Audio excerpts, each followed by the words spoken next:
Now on Coast TV News.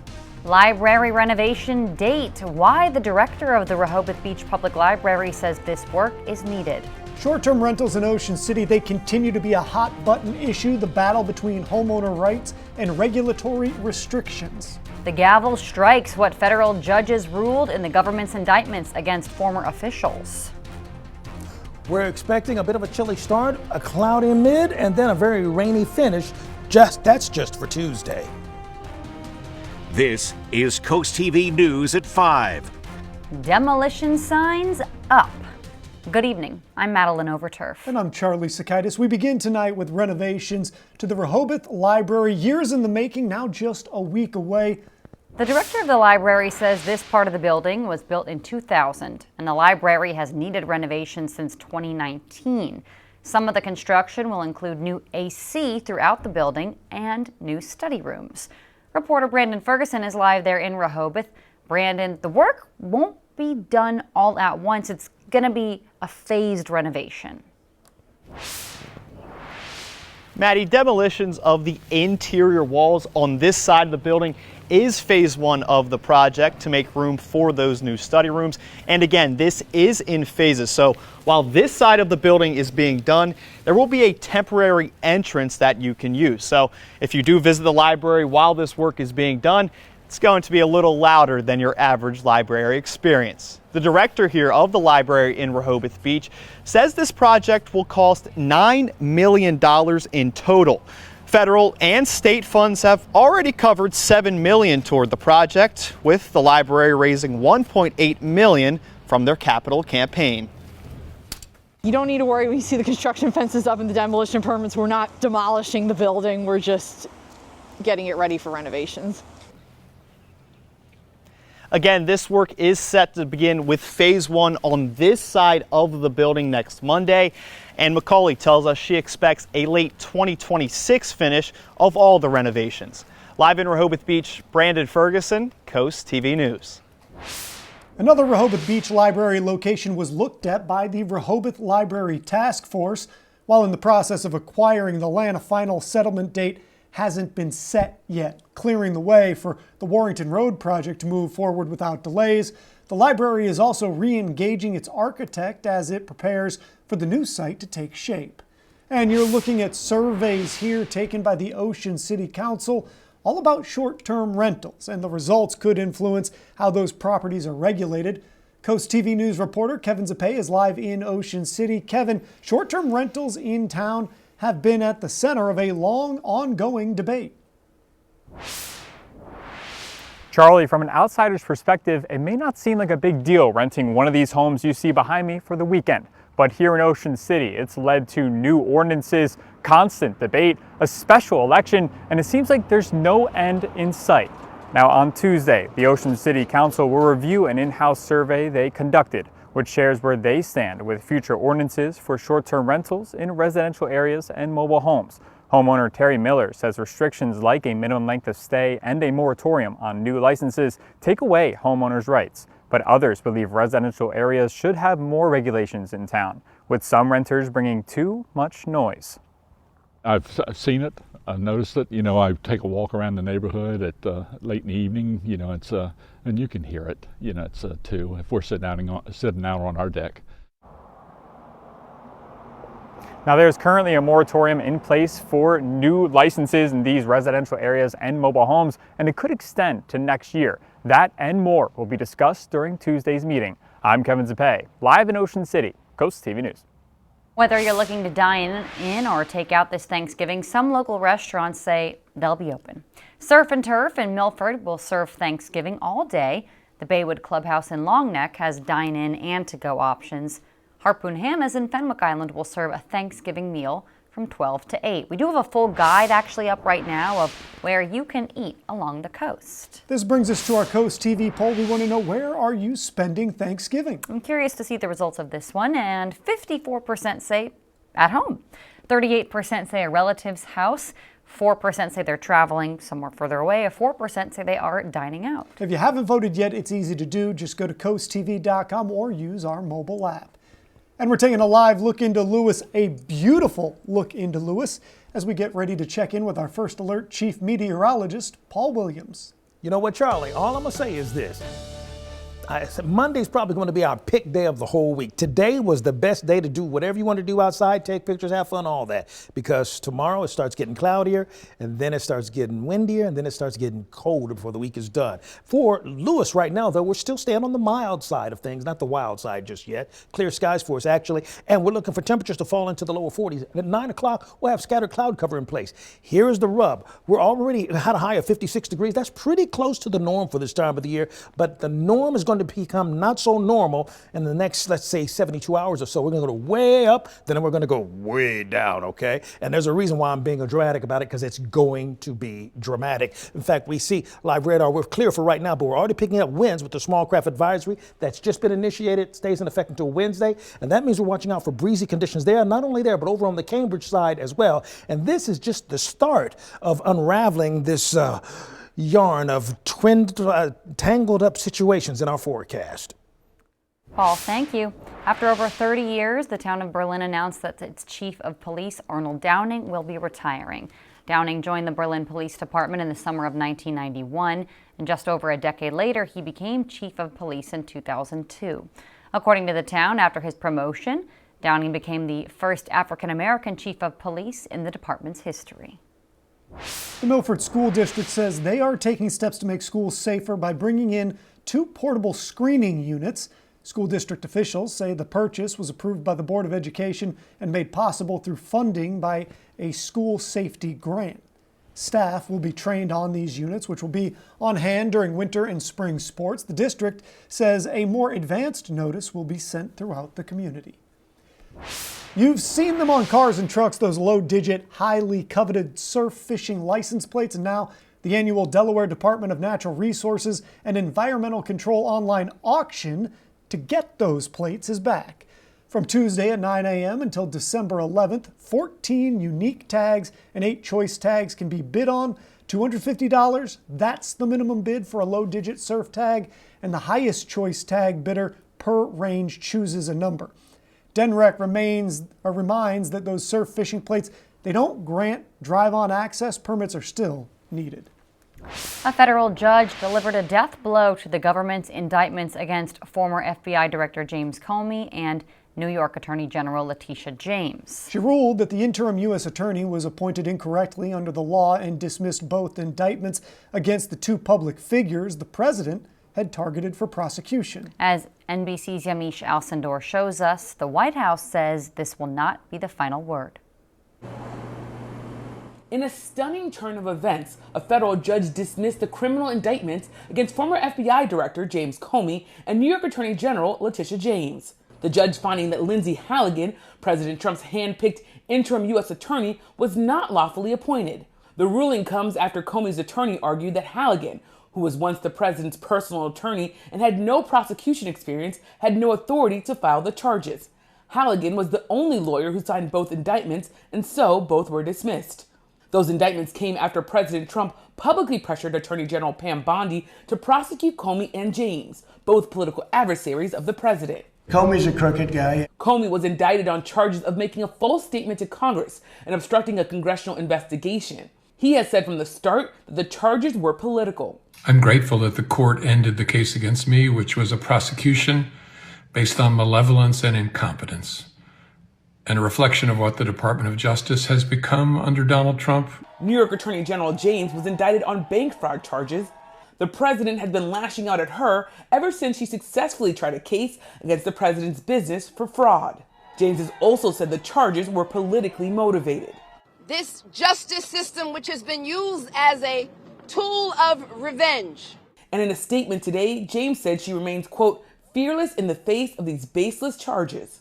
Both of these cases were dismissed without prejudice, which means another federal prosecutor could bring these charges again. And today's ruling could have ripple effects for other cases in that office. Yamiche Alcindor, NBC News, Washington. Food for the front lines, how volunteers teamed up to give back to those who serve our communities.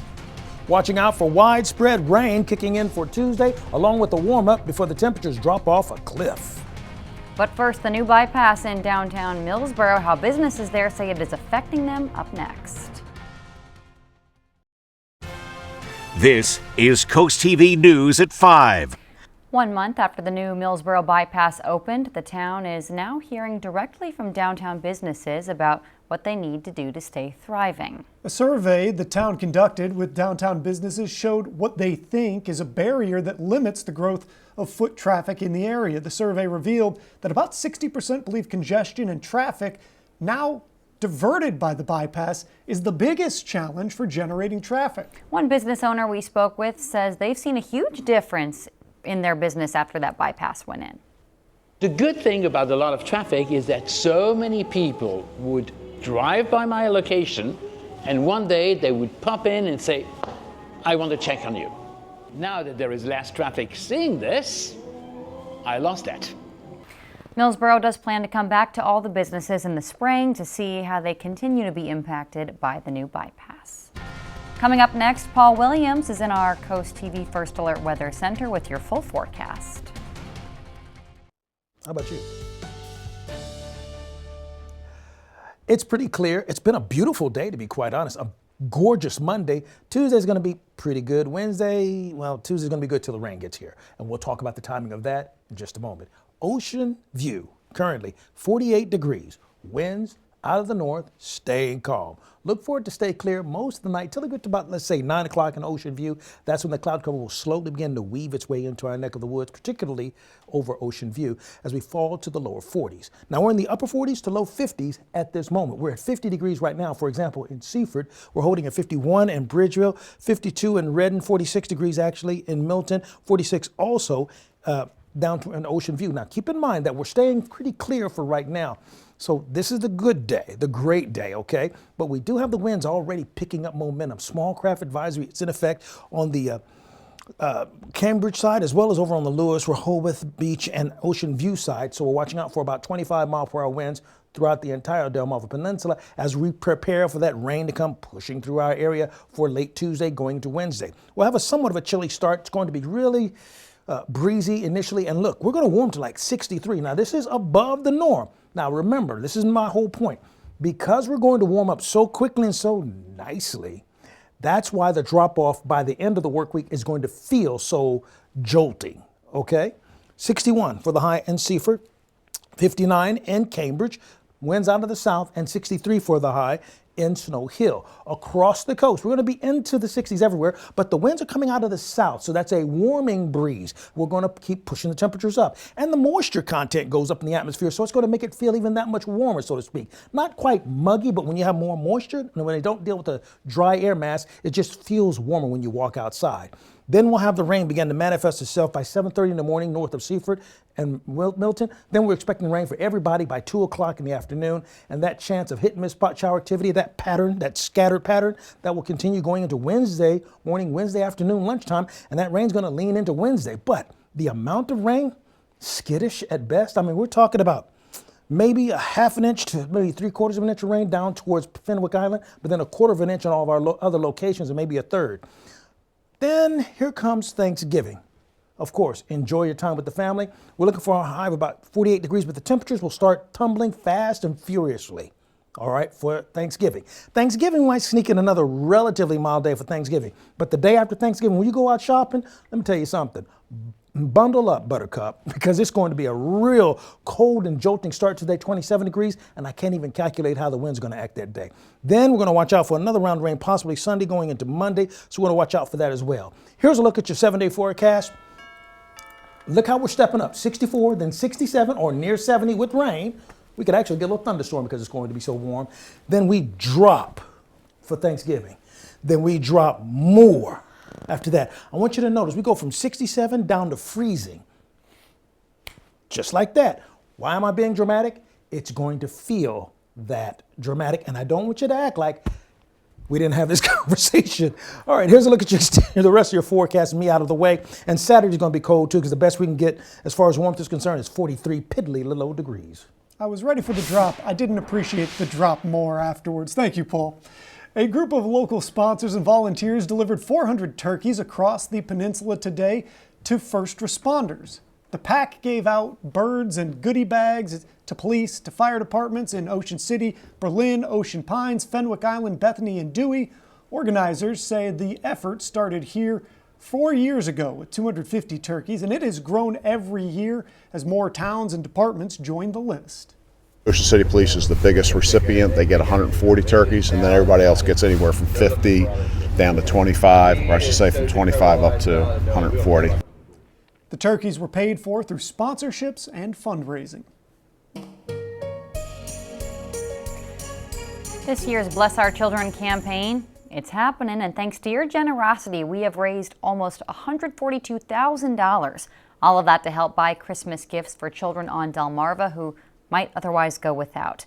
Businesses can help by accepting the Shell Brothers Challenge of donating at least $1,000. And if you want to help, send in your donation in a holiday card. We might just read it on the air. Or send a check in the money order to the address on your screen or online, but still do send us a card, please. blessourchildren.org. And as you start to take those holiday decorations down from the attic, Coast TV wants to see how you're decking the halls this season. Send us your photos, your videos by going to coasttv.com/holidayhouse. We just might show them on TV. Coming up tonight on the Delmarva Sports Network, your game of the night is Gerstle Academy taking on Saints Peter and Paul in boys basketball. Then the final score at 10:30. And coming up next, Chincoteague, famous for its ponies and their swim, but another breed of horse, is the subject of a scam. Stay tuned on Coast TV News at 5. The Chincoteague Police Department warns of a new scam targeting local businesses and people. Listen to this. The department says the caller claims that Clydesdale horses are coming to the island. Now, famous for the ponies, these are not them. They're asking for money to support their arrival, but the department says there's no confirmation that those horses will come, and there is no official fundraiser for this, so please notify the department if you've been scammed. This year, roads and airports are expected to be busier than ever for Thanksgiving. AAA predicts nearly 82 million people will go at least 50 miles away from their home between Tuesday and December 1st. That's 1.6 million more travelers compared to last Thanksgiving. AAA says at least 73 million will drive. 6 million people are expected to fly within the country for Thanksgiving. President Donald Trump could unveil a plan to address rising health care costs soon. Sources say the proposal's timing, content, that could all change, but it appears to address expiring Obamacare subsidies. KFF says that the cost of premiums could more than double if the pandemic-era assistance ends. Democrats say their government shutdown fight was to stop that from happening. The Senate will vote next month on a related bill. Economists say more Americans are taking out adjustable rate mortgages or ARM loans that can provide short-term breathing space for increased borrowing costs. But after a set period of time, usually a few years, an ARM rate will reset with the current market. That means if rates rise, a homeowner's monthly payment could surge upwards. National home prices have been rising with mortgage rates ranging between 6% and 7%. Let's take a live look outside into Laurel. A little bit. Oh, it's windy. A little windy and a little dark there. A final check on your forecast after the break. In Dover right now, we're holding at 53 degrees. Increasing cloud cover there, more so. We'll drop back to 40 by 9 o'clock. We do have the small craft advisory active throughout the shoreline of the entire Delmarva Peninsula, so it's going to start becoming a little bit breezy before it becomes a little bit warmer, rainy, then cold. Diana Cheney of Selbyville, congratulations. You're our umbrella giveaway winner, courtesy of Paul Davis. By the way, if you're keeping up with when the holidays are going to hit, Thanksgiving 3 days away. We're looking at Christmas 31. Now, keep up with your forecast by calling our weather line, sponsored by the law office of Brockstead by Dallas, and we're taking a look at your exclusive 10-day forecast. Up for Tuesday and Wednesday, and away that heat goes by the time we hit Friday. But then rainy, even though it's... Yeah, and the trick about the rain is, because it's going to be so warm, we might actually catch a little random thunderstorm. Oh, all right. How but about not that? snow. Yeah, well, at least no snow, that's right. Yeah, we'll Fingers take crossed. that win. So thank you, Paul, and thank you for joining us here for Coast TV News at 5. For more news, more local weather, download our Coast TV News app. Inside Edition is up next. And we'll see you later tonight for Coast TV News at 6. Have a great evening.